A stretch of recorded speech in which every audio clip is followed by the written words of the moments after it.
irmãos.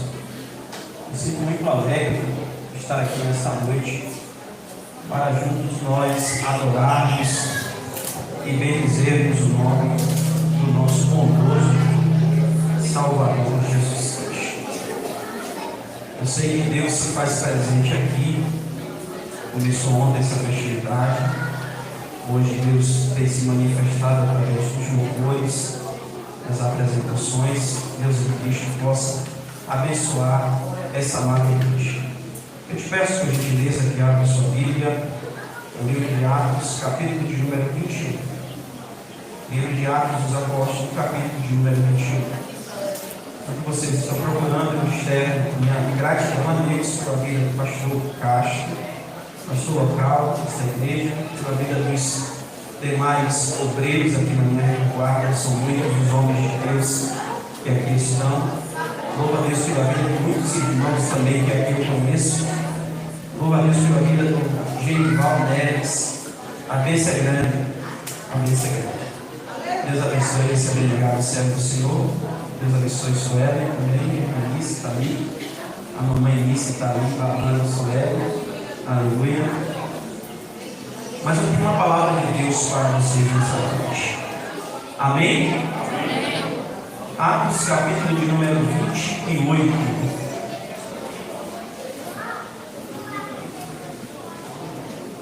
Atos capítulo de número 28 vai dizer assim: e havendo escapado, então souberam que a ilha se chamava Malta, e os bárbaros usaram conosco de não pouca humanidade, porque acendendo uma grande fogueira nos recolheram a todos por causa da chuva que caía e por causa do frio. E havendo Paulo ajuntado uma quantidade de vide ou de gravetos, em algumas traduções, e pôs no fogo uma víbora, fugindo do calor, e acometeu a mão. E os bárbaros, vendo-lhe a víbora pendurada na mão, diziam uns aos outros: certamente este homem é homicida, visto como, escapando do mar, a justiça não o deixa viver. Mas sacudindo ele a víbora no fogo, não padeceu nenhum mal. E eles esperavam que viesse inchar ou a cair morto de repente, mas tendo esperado já muito e vendo que nenhum incômodo lhe sobrevinha, dando de parecer, dizia que era um Deus. E ali próximo daquele mesmo lugar havia umas herdades que pertenciam ao principal da ilha por nome Públio, o qual nos recebeu e hospedou benignamente por 3 dias. Aconteceu estar de cama enfermo de febre e desinteria o pai de Públio, e Paulo foi ver, e havendo orado, pôs as mãos sobre ele e o curou. Feito, pois, isto, vieram também ter com eles demais que na ilha tinham enfermidades e sararam, os quais nos restituíram também com muitas honras, e havendo de navegar, nos proveram das coisas necessárias. Amém. Eu fiquei muito feliz com o tema. O tema por si é sugestivo, é impactante e nos traz, nos aflora sentimentos, desejo e esperança.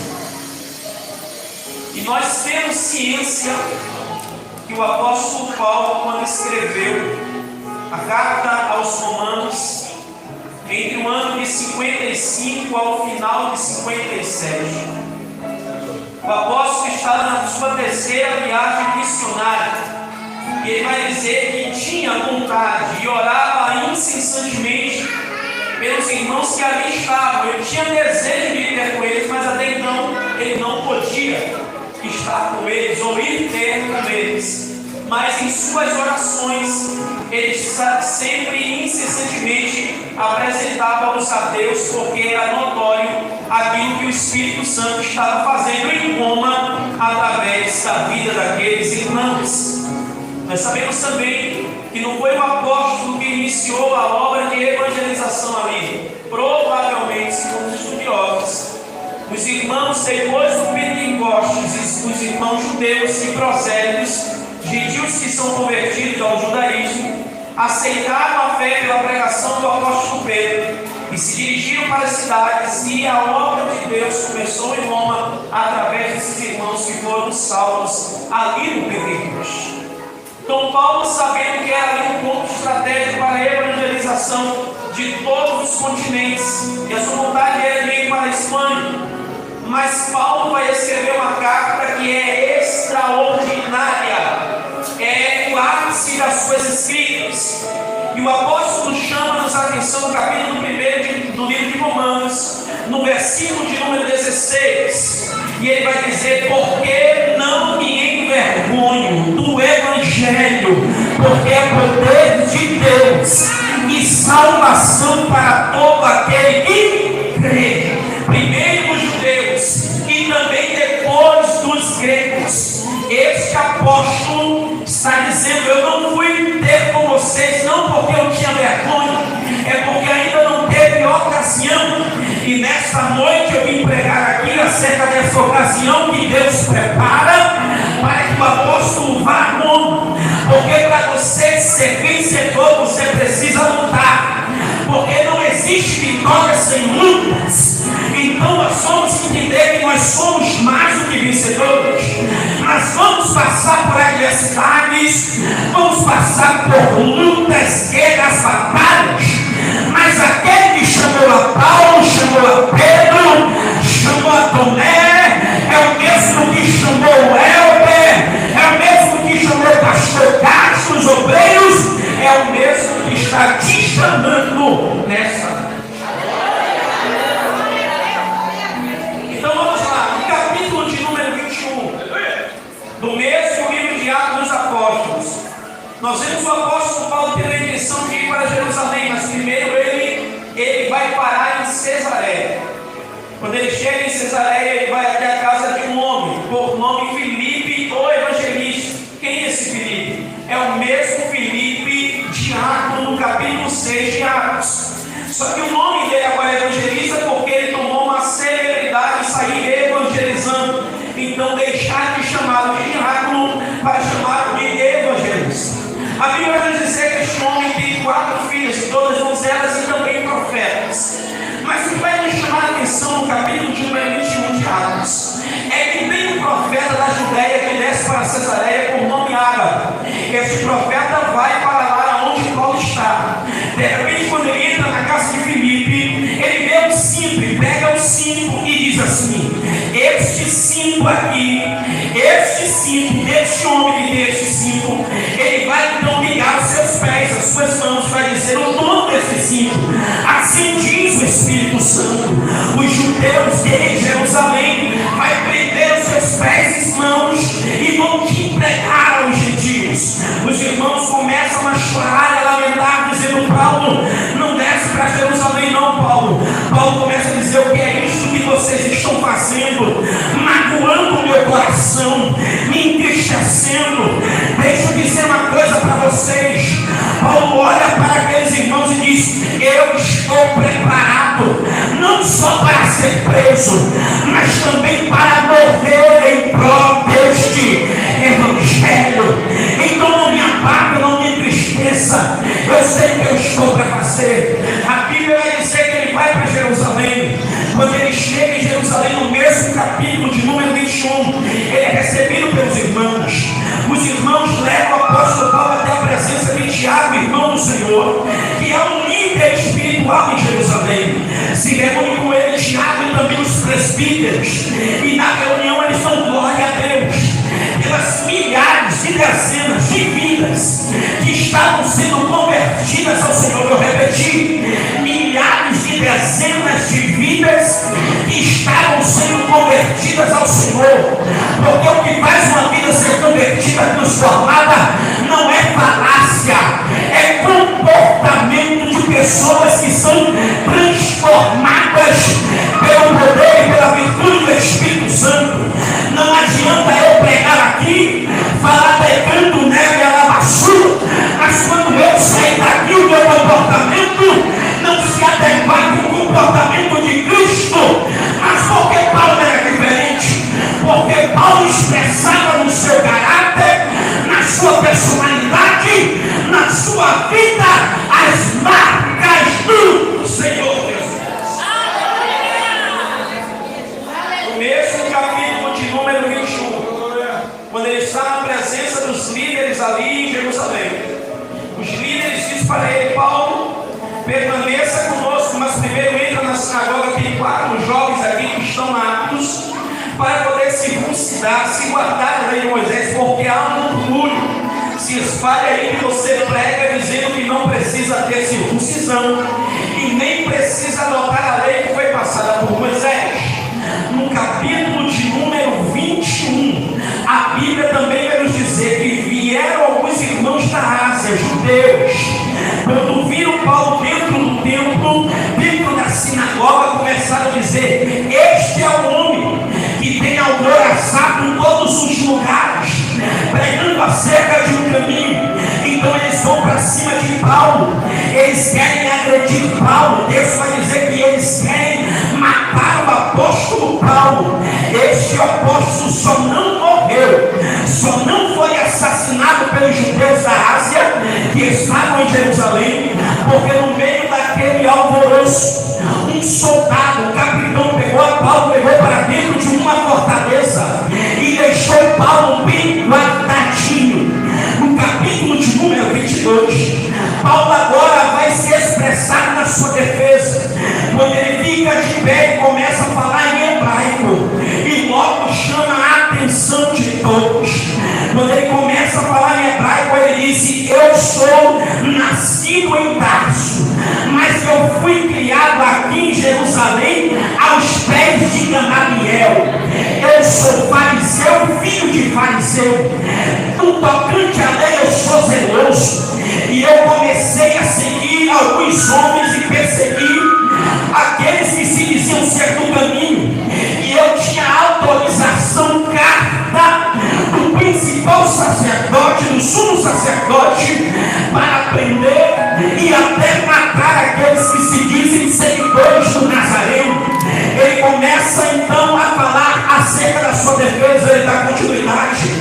Quando estava indo para Damasco com alguns jovens, de repente, quase meio-dia, me cercou um clarão, uma luz muito forte que me jogou no chão. Eu caí meu rosto em terra e os meus olhos começaram a se cegarem, porque a luz era muito intensa. Porque não adianta ter fama, não adianta ter brilho, porque aonde Jesus está, ele vai ofuscar o brilho daqueles que se acham estrela, que se acham popstar. A referência dessa festa não é o pregador, não é a levita, não é os obreiros. A referência dessa festa continua sendo Jesus de Nazaré. Então não olha para mim, não espera nada, mas dele tem recompensa para sua alma.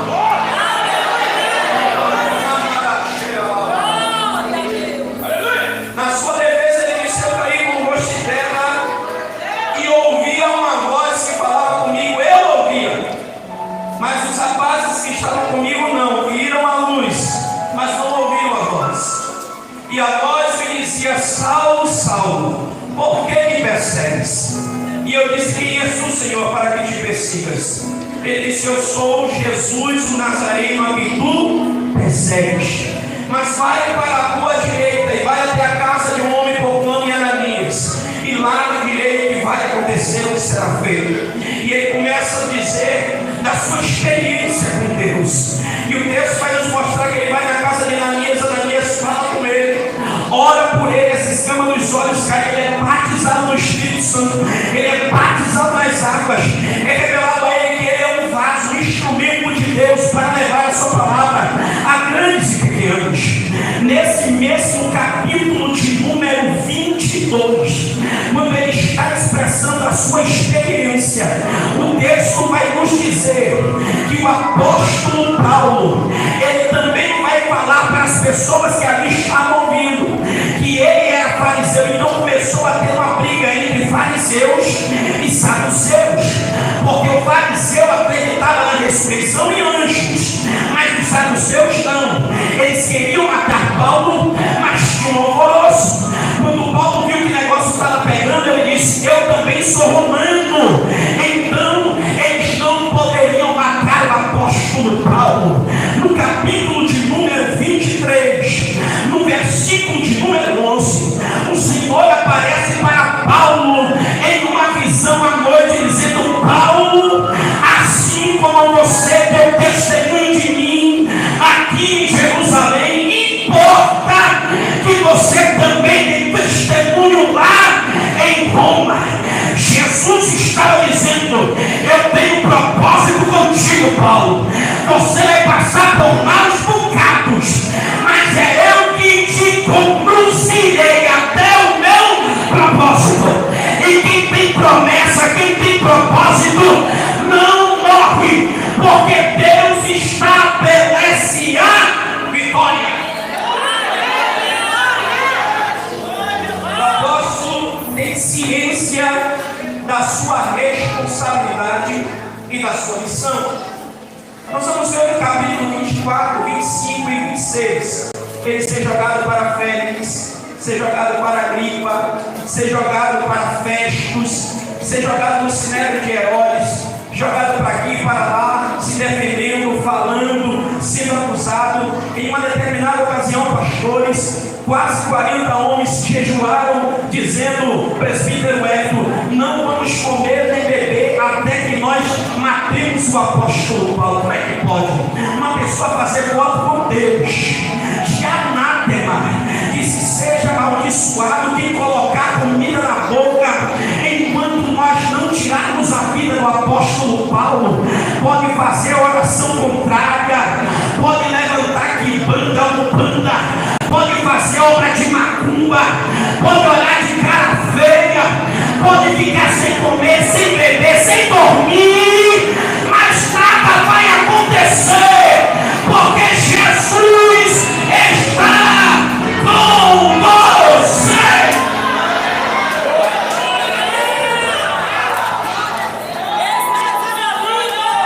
Aí no capítulo de número 27, correndo para chegarmos no capítulo 28, ele vai ser entregue na mão de um homem por nome Júlio, um centurião, que tinha a responsabilidade de pegar alguns presos e levar para a Itália.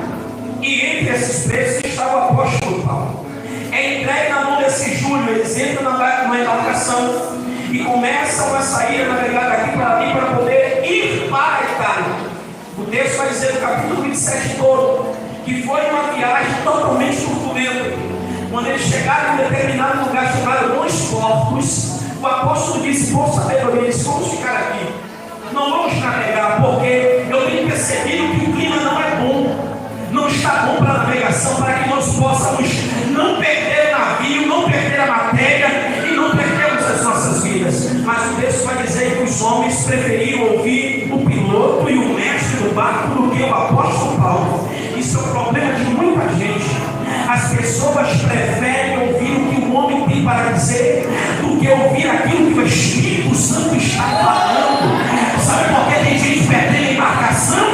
Sabe por que tem gente perdendo a vida? Sabe por que tem gente perdendo o casamento? Sabe por que tem gente perdendo emprego? Porque está ouvindo o homem e não está obedecendo a Deus. Eles foram, não quiseram ouvir o profeta. E o profeta, como um prisioneiro que estava ali, o apóstolo também estava na mesma embarcação. Quando eles se aproximaram de Creta, Deus vai dizer que tinha um porto lá para hibernar, e que dava para a banda do nordeste e do sudeste. E de repente houve uma calmaria, eles disseram assim: dá para a gente viajar. Só que quando eles começaram a viajar, a sair do porto, de repente aparece um vento chamado de Euroaquilão, e esse vento começou a soprar muito forte, tirando eles da rota. O texto vai dizer que eles ficaram à toa. Eles foram soprados de um lado para outro, não podiam nem se movimentar, nem adiantava lutar contra as ondas, não adiantava lutar contra o mar bravio, contra o vento, e o vento soprava eles para onde queria, e a embarcação estava sendo levada, e eles preocupados, e eles temerosos. Aí o apóstolo disse: se vocês tivessem me ouvido, nós teríamos poupado o que está acontecendo tudo isso. Mas eu tenho uma coisa para te dizer, capítulo 27, versículo 22, 23 e 24. O apóstolo vai dizer: mas ficai tranquilos, porque o Senhor mandou um anjo me dizer que ninguém vai se perder, ninguém vai morrer, ninguém. Por quê? Porque eu tenho uma promessa contigo, Paulo, e você precisa chegar na Itália. Deixa eu te dizer uma coisa nesta noite: você pode ver o seu barco ir a pique, as ondas bravias, o vento soprar, as coisas se despedaçar. Talvez você vai perder matéria, vai jogar coisa fora, vai ficar desnorteado. Mas tem uma palavra de Deus: ninguém da sua casa, eu vou repetir, ninguém que está do seu lado, que vive com você, que é dos seus, vai se perder, porque Jeová tem promessa para a sua vida.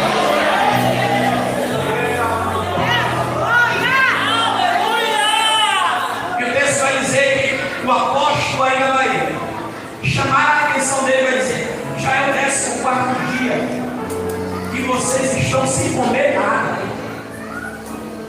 mas comam, se alimentem, porque ninguém vai se perder, todos vão se salvar.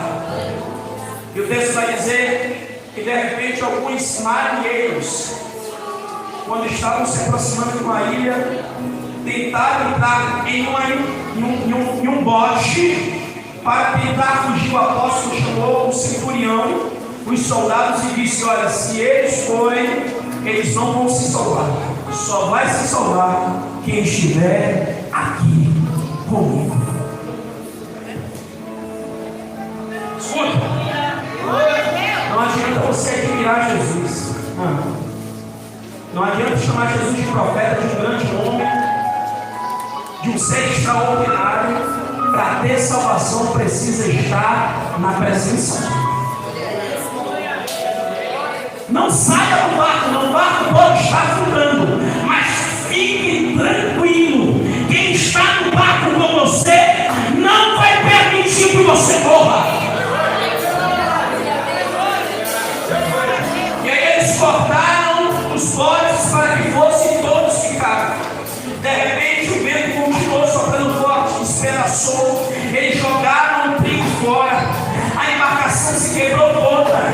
Aquele centurião disse: olha, aqueles que sabem nadar, pulem nada até a ilha. Quem não sabe, se pega num pedaço de madeira dessa ilha e tal, para que não morra afogado. E o texto então agora vai entrar no capítulo de número 28 que nós lemos. E a Bíblia vai dizer que eles desceram em uma ilha chamada Malta. Em grego quer dizer Merité, e Merité traduzido quer dizer terra do mel, porque depois de toda a tempestade, depois de toda a tormenta, depois de toda a turbulência, Deus prepara um lugar para você descansar. Deus prepara uma terra de lã, leite e mel para você. Nem toda hora vai ser vento, nem toda hora vai ser tempestade. Deus está dizendo: eu tenho promessa, eu tenho promessa, eu tenho promessa, eu tenho.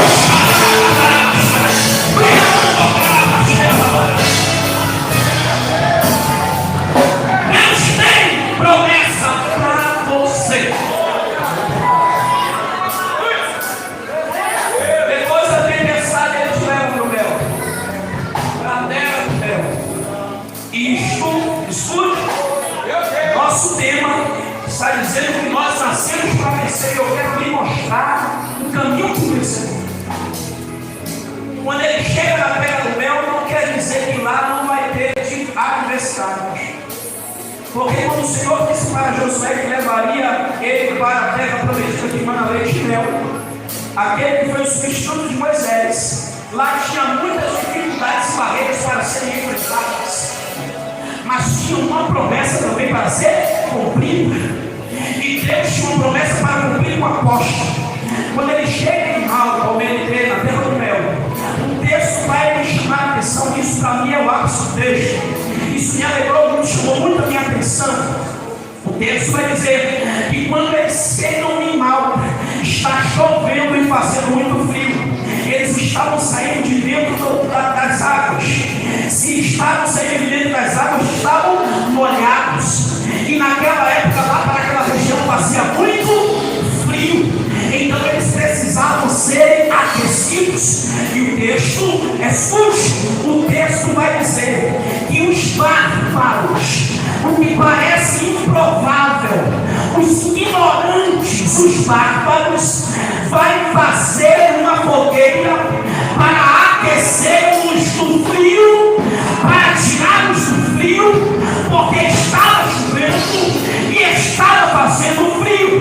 Quando eu estava lendo isso, chamou minha atenção, porque Deus não quer aguçar em nós uma espiritualidade fingida. Sabe o que o Evangelho quer trazer em nós? É a humanidade que Deus colocou no ser humano. E para ser humano, Genival, não precisa ser religioso. Para ser humano precisa ter sensibilidade. Os bárbaros que para eles seriam aqueles que destruiriam eles, é aqueles que perguntaram dentro de si e disseram: estão molhados, estão com fome, estão com sede, estão com frio, então fizeram a fogueira. Deixa eu te dizer uma verdade aqui: crente nenhum, igreja nenhuma foi chamada para que quando alguém entre aqui, pergunte a ela se é prostituto, se é ladrão, se é estuprador, se é mentiroso. Não. O nosso papel é entender que quando a pessoa vem para aqui, está com fome, está com sede, está desesperado, está desesperada, está pensando que não tem esperança, que não tem salvação. É nessa hora que a igreja acende uma fogueira. É nessa hora que nós acendemos uma fogueira para aquecer quem está batido, para aquecer quem está com frio. Não estamos aqui para acusar, estamos aqui para abraçar. Os bárbaros, aquilo que parecia improvável, é o que está levantando e estendendo a mão para ajudar. Parecia improvável, mas esses bárbaros são instrumentos de Deus para aquecê-los do frio. Mas essa humanidade está sendo perdida por muitos religiosos. E eu vou te mostrar na Bíblia. Quando o apóstolo Pedro estava abatido por ter deixado Jesus, quando Jesus disse que ele não pastou as ovelhas serão dispersas, e entre esses estava Pedro, que tinha dito: eu morrerei por ti, eu serei preso por ti, podem até te negar, mas eu não te quero, eles podem fugir, mas eu não fujo. Esse Pedro estava batido, triste, quando ele chegou no pátio da casa do sumo sacerdote, observando Jesus de longe, as pessoas que estavam participando naquela noite, naquela farsa, naquela trama diabólica para matar Jesus. Quando acenderam a fogueira, Pedro, abatido, triste, porque ele sabia que ele não teve coragem de ficar perto de Jesus na hora da sua necessidade, mas ele queria estar menos um pouco de longe, observando. Quando ele estava diante daquela fogueira, uma mulher olhou e disse assim: ó, você é um deles. Ela não teve sensibilidade, pastor, para entender que Pedro naquela hora estava triste, estava batido, se sentindo magoado, decepcionado por não ter cumprido a sua promessa. Ele disse: eu não sou. E está falando para ele é uma ajudinha, é uma pessoa religiosa. De repente um outro homem olha e diz assim: você é um deles. E ele disse: não, homem, eu não sou o terceiro. Ele disse: é sim. E a Bíblia vai dizer que Pedro começa a chorar amargamente. Sabe por quê? Porque quando a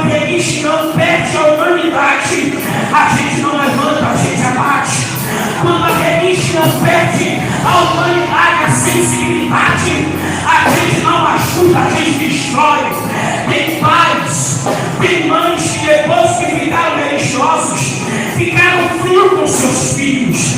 Nós, como pastores, já ouvimos isso. Meu pai já não é mais o mesmo, não sai mais conosco, não nos abraça. Você não foi chamado para ser insensível ou robotizado. Você foi chamado para ser humano.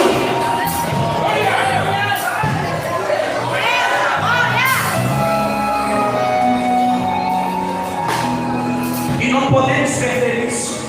Se perdermos isso, perdemos tudo. Perder a humanidade é o que fez o irmão do filho pródigo. O filho mais velho perdeu a humanidade. Estava insensível. Quando o pai está tratando das feridas do seu filho e foi embora mais novo, porque o pai está agindo com humanidade. Como é que eu sei isso? Porque lá quando ele estava bem longe do pai, ele disse assim: eu estou aqui padecendo de fome, e os trabalhadores de meu pai têm pão em abundância. Ele está dizendo: meu pai é humano, ele sabe tratar os empregados bem, então ele vai me tratar bem. O problema é que quando ele chega em casa, o irmão não quer recebê-lo. O irmão não gostou de saber que o pai colocou sandália no pé dele, não teve roupa nova. Mas eu vim te dizer que a casa é do pai, não é sua. A casa do pai não é minha. Se o pai quer tratar bem,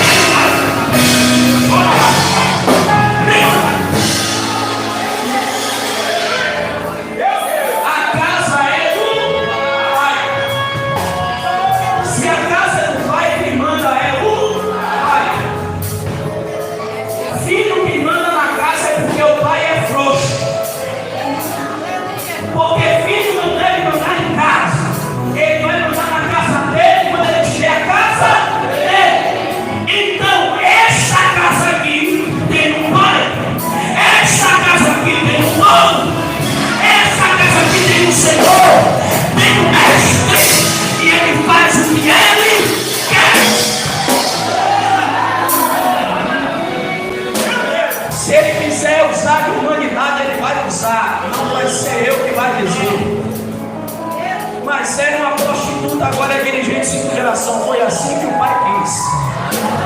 Era um bandido, estava no presídio, mas agora é pastor. Foi o pai que quis assim. E a gente tem que aprender a usar de humanidade. Irmãos na fé, nunca perca a sensibilidade, a humanidade de Deus que está em nós. Vou te dar outro exemplo. Tem pessoas que perdem a humanidade por causa do carro. Lembra de Jonatas? Jonatas era filho de Saul. Ele tinha tudo para acabar com Davi. Ele era o sucessor do trono.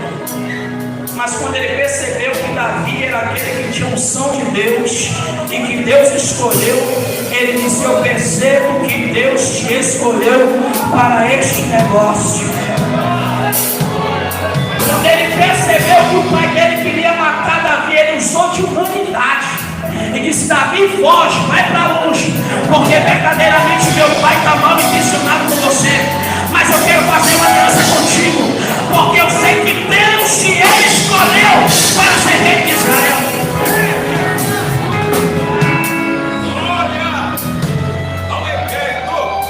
Jonatas deu um exemplo para mim, deu um exemplo para eles. Nós não precisamos derrubar nem puxar tapete de ninguém para que Deus faça a obra dele nas nossas vidas. Nós precisamos é ter paciência e esperar no Senhor. Não é o cargo, não é a função que nos dá comunhão com Deus na intimidade. É a nossa humanidade.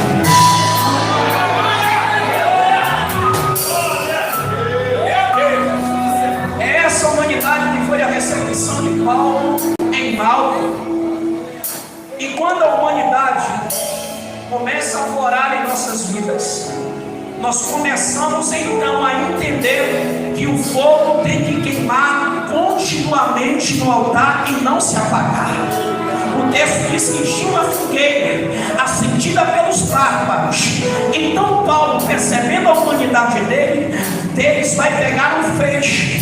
Quando ele pega um feixe de vídeo ou de gravetos para lançar no fogo, a Bíblia vai nos dizer que se manifesta uma víbora, uma serpente mascote.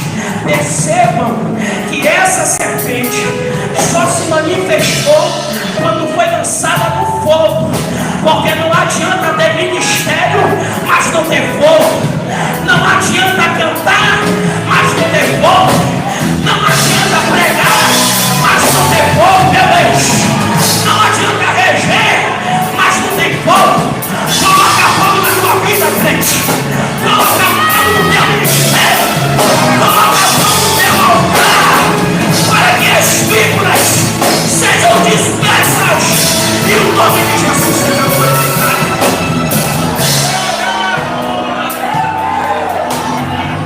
Escute. Feixes sem ser lançado no fogo são cultos e reuniões sem a presença de Deus. Se a serpente não se manifestar, Deus não está no lugar. Porque é o fogo que revela quem é graveto e quem é cobra. No Carmelo tinha vários profetas. Se cortaram, gritaram, clamaram, mas o fogo só caiu no céu quando Elias orou. Então é necessário pegar o graveto e lançar no fogo para Deus revelar quem é e quem não é. E aí a Bíblia vai dizer que quando lançou, a serpente logo se manifestou. Porque serpente não suporta fogo. E aí querem colocar na nossa mente, assembleanos como somos, que nós temos que ficar quietinho, caladinho, sem se mexer. Não, aqui é fogo, é rachada, é labareda, é metralhadora. Aqui tem fogo, porque aqui não vai estar.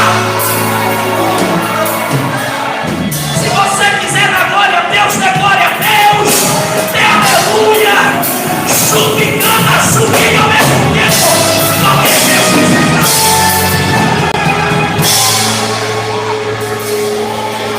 Escute, eu estou indo para o fim. Quando ele lançou o feixe de vídeo ou de gravetos no fogo, a serpente se manifesta. Quando a serpente se manifesta, ela vai e morde a mão do apóstolo. Deus livrou o apóstolo do naufrágio, mas não livrou da mordida. A mordida vai doer? Dói, claro. Vai deixar marca? Vai, mas não vai matar. Eu vou repetir. Vai doer, vai deixar marcas, vai chamar a sua atenção, mas não vai te matar, porque Jesus está com você. Quando ele lança, ela morde. Quando ela morde, a Bíblia vai dizer que ele, sacode ela. Sacode a mão. Sacode a mão aí, gente. Ele sacode ela no fogo. Quando ele sacudiu ela no fogo, ela cai, sai da mão. Você não vai ver Paulo, pastor, conversando com a serpente. Serpente, sai daí. Você não vai ver Paulo conversando com a serpente como fez Eva. Não. Serpente a gente não conversa. Serpente a gente sacode e joga no fogo. É o lugar dela. Não se conversa com serpente. Sabe o que é conversar com serpente?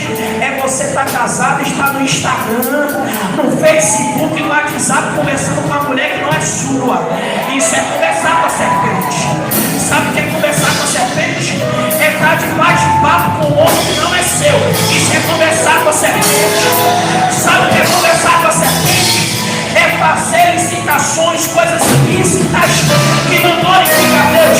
A gente não conversa com cobra. Cobra a gente joga no fogo.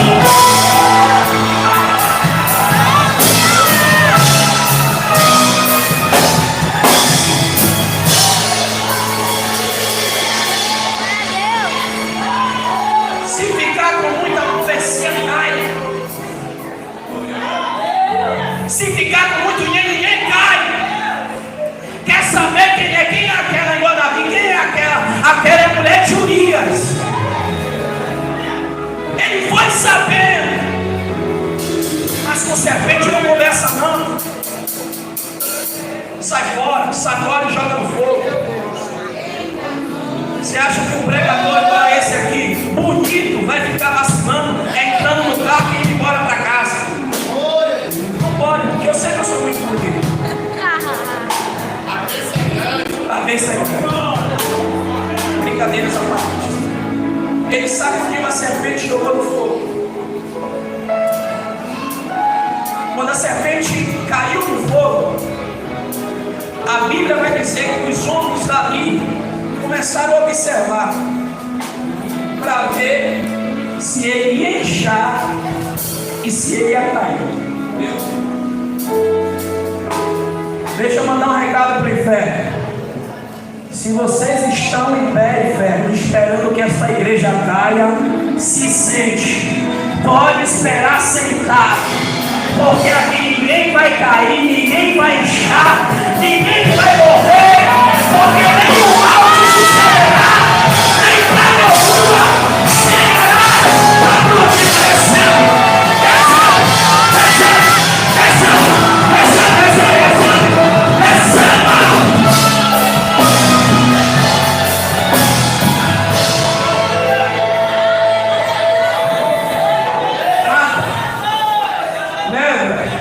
Absolutamente nada vai ajudar. Ficava esperando e não aconteceu, não acontecia nada. Porque tem uma promessa. E a promessa é ele ir para a Itália para testemunhar de Cristo. Quando eles observaram e perceberam que ele não caiu, não inchou, não morreu, o conceito mudou. A ideia deles mudaram. Porque a princípio foi a ideia, esse homem é um assassino. Porque escapou do naufrágio, agora ele pegava por uma serpente. Ali as serpentes de Malta, da ilha de Malta, são tudo venenosíssimas. Esse homem é assassino, mas quando viu que não aconteceu nada, mudou o conceito. Esse homem é um Deus. Porque o que vai qualificar a tua vida com Deus é o teu comportamento. Lembra que eu falei isso? Tem gente que vai dizer assim no início: ali não é crente não, é fogo de palha, ali eu sei quem é, mas o tempo vai passando, e a pessoa está esperando você cair, você não cai, a pessoa está esperando você inchar e você não incha, as pessoas estão esperando você insistir, mas deu 1 mês, deu 2, deu 3, deu 1 ano, deu 4, deu 10, deu 20, ela vai desviar, mas não, porque ela desvia, porque agora ela está lavada, remida, purificada, é o sangue.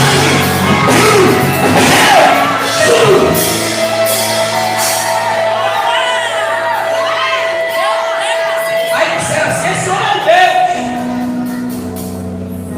E aí, naquelas herdades, tinha um líder chamado Públio, o pai dele estava doente, enfermo, com febre, com histeria. Paulo passa ali 3 dias, acolhido, com humanidade, alimentado. Porque ele vai orar pelo pai de Públio.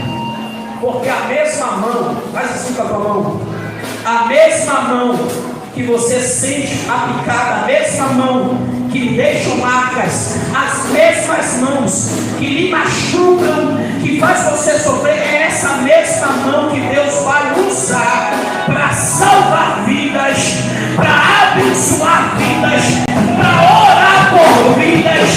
Agora, a picada agora, você não morre, e depois você é um instrumento de Deus para a salvação de muitas pessoas.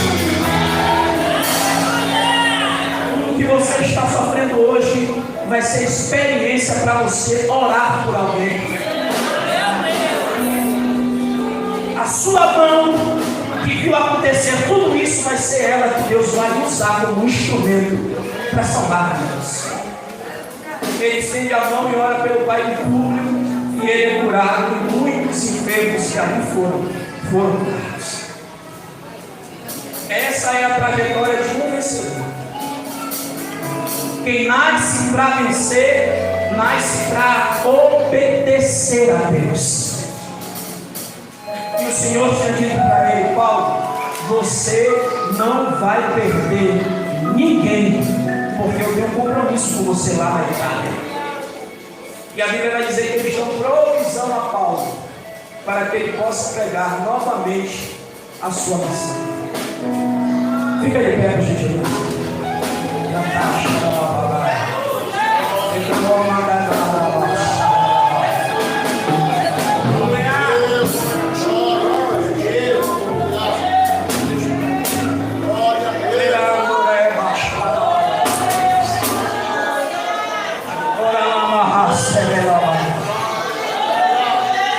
Deus não te trouxe até aqui para você inchar e nem morrer. Deus não te trouxe aqui para você cair com a cara no chão e não sair mais do lugar. Ele te trouxe aqui para as pessoas observarem